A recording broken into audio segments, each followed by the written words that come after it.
Psalm chapter 5. Give ear to my words, O Lord, consider my meditation. Give heed to the voice of my cry, my King and my God. For to you I will pray.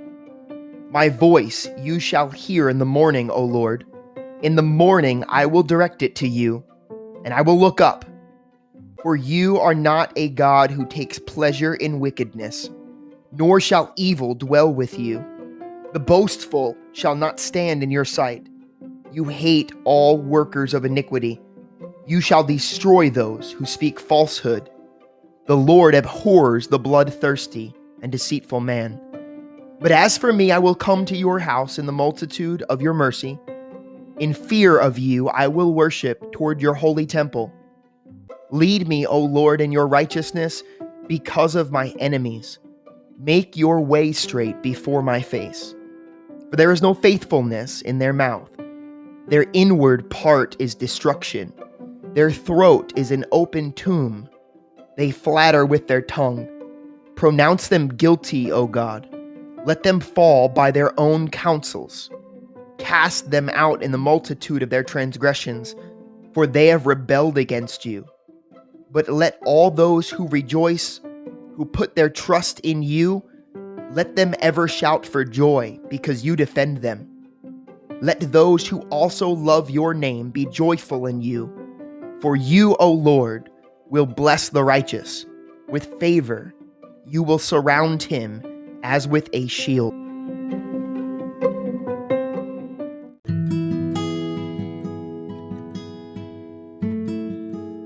Genesis chapters 16 through 18.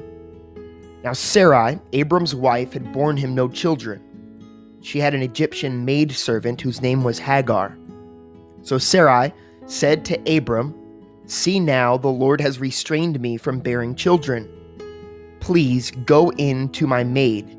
Perhaps I should obtain children by her." And Abram heeded the voice of Sarai. Sarah, Abram's wife, took Hagar, her maid, the Egyptian, and gave her to her husband Abram to be his wife, after Abram had dwelt 10 years in the land of Canaan. So we went to Hagar. She conceived, and when she saw that she had conceived, her mistress became despised in her eyes. Then Sarai said to Abram, "My wrong be upon you.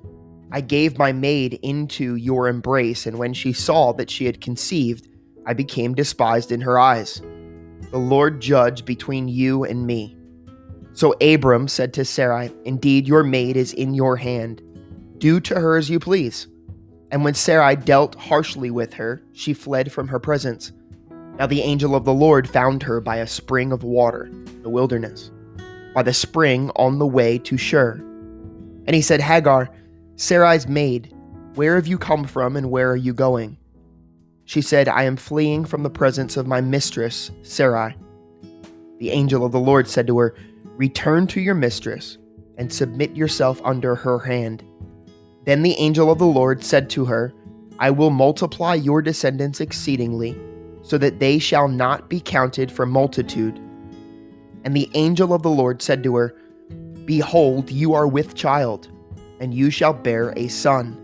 You shall call his name Ishmael, because the Lord has heard your affliction. He shall be a wild man. His hand shall be against every man, and every man's hand against him. And he shall dwell in the presence of all of his brethren." Then she called the name of the Lord who spoke to her, "You are the God who sees." For she said, "Have I also here seen him who sees me?" Therefore the well was called Bir Lahai Roi. Observe, it is between Kadesh and Bered. So Hagar bore Abram a son, and Abram named his son, whom Hagar bore, Ishmael.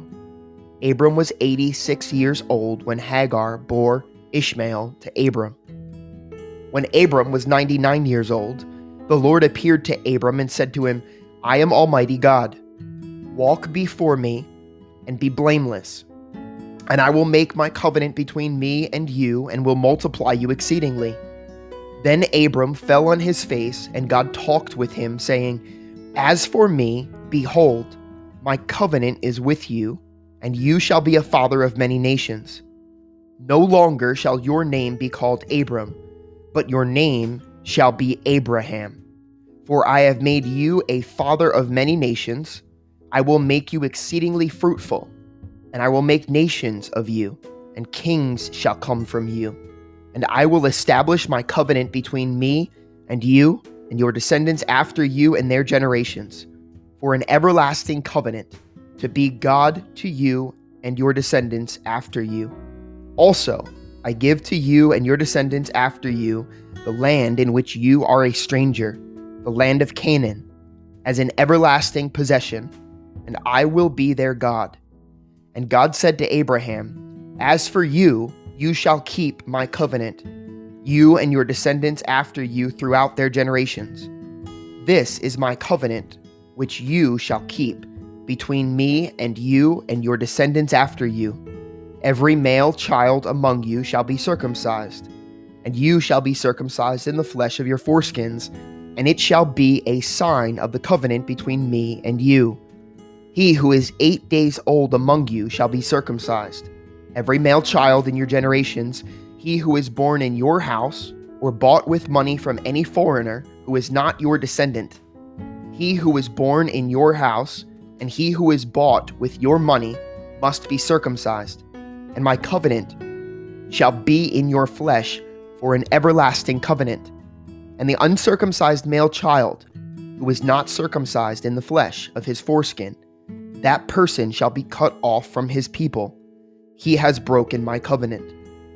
Then God said to Abraham, As for Sarai, your wife, you shall not call her name Sarai, but Sarah shall be her name.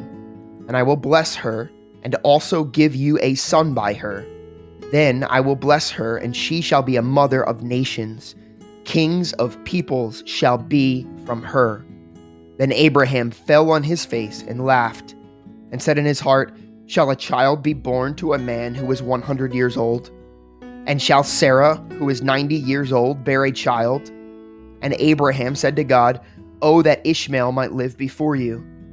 Then God said, No, Sarah your wife shall bear you a son, and you shall call his name Isaac. I will establish my covenant with him for an everlasting covenant, and with his descendants after him. And as for Ishmael, I have heard you. Behold, I have blessed him, and will make him fruitful, and will multiply him exceedingly.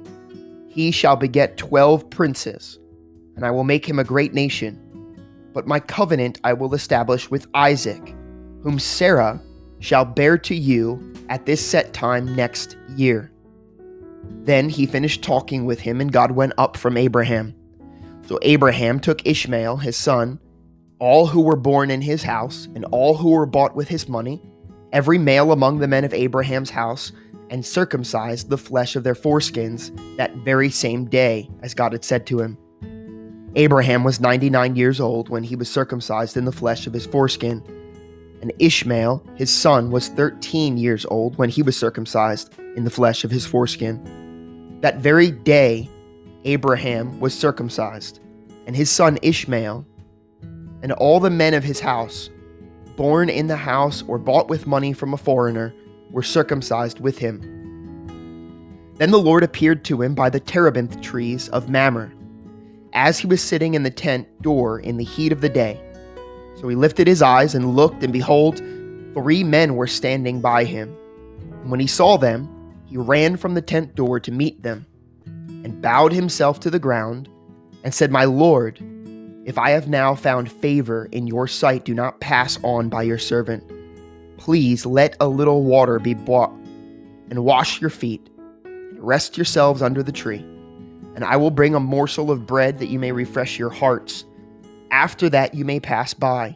Inasmuch as you have come to your servant, they said, Do as you have said. So Abraham hurried into the tent to Sarah and said, Quickly, make ready 3 measures of fine meal, knead it, and make cakes. And Abraham ran to the herd, took a tender and good calf, gave it to a young man, and he hastened to prepare it. So he took butter and milk and the calf which he had prepared, and set it before them. And he stood by them under the tree as they ate. Then they said to him, "Where is Sarah, your wife?" So he said, "Here in the tent." And he said, "I will certainly return to you according to the time of life, and behold, Sarah your wife shall have a son." Sarah was listening in the tent door which was behind him. Now Abraham and Sarah were old, well advanced in years, and Sarah had passed the age of childbearing. Therefore Sarah laughed within herself, saying, "After I have grown old, shall I have pleasure, my Lord being old also?" And the Lord said to Abraham, "Why did Sarah laugh, saying, Shall I surely bear a child, since I'm old? Is anything too hard for the Lord? At the appointed time I will return to you, according to the time of life, and Sarah shall have a son." But Sarah denied it, saying, "I did not laugh." She was afraid. And he said, "No, but you did laugh." Then the men rose from there and looked toward Sodom, and Abraham went with him to send them on their way. And the Lord said, "Shall I hide from Abraham what I'm doing? Since Abraham will surely become a great and mighty nation, and all the nations of the earth will be blessed in him. For I have known him in order that he may command his children and his household after him, that they keep the way of the Lord to do righteousness and justice, that the Lord may bring to Abraham what he has spoken to him." And the Lord said, "Because the outcry against Sodom and Gomorrah is great, and because their sin is very grave, I will go down now and see whether they have done altogether according to the outcry against it that has come to me, and if not, I will know." Then the men turned away from there and went toward Sodom. But Abraham still stood before the Lord. And Abraham came near and said, "Would you also destroy the righteous with the wicked? Suppose there were 50 righteous within the city. Would you also destroy the place and not spare it for 50 righteous that were in it? Far be it from you to do such a thing as this, to slay the righteous with the wicked, so that the righteous should be as the wicked. Far be it from you. Shall not the judge of all of the earth do right?" So the Lord said, "If I find in Sodom 50 righteous within the city, then I will spare all the place for their sakes." Then Abraham answered and said, "Indeed now, I who am but dust and ashes have taken it upon myself to speak to the Lord. Suppose there were 50 less than the 50 righteous. Would you destroy all of the city for lack of 5? So he said, "If I find there 45, I will not destroy it." And he spoke to him yet again and said, "Suppose there should be 40 found there." And he said, "I will not do it for the sake of 40. Then he said, "Let not the Lord be angry, and I will speak. Suppose 30 will be found there." And he said, "I will not do it if I find 30 there." And he said, "Indeed, now I have taken it upon myself to speak to the Lord. Suppose 20 should be found there." So he said, "I will not destroy it for the sake of 20. Then he said, "Let not the Lord be angry, and I will speak but once more. Suppose 10 should be found there." And he said, "I will not destroy it for the sake of 10.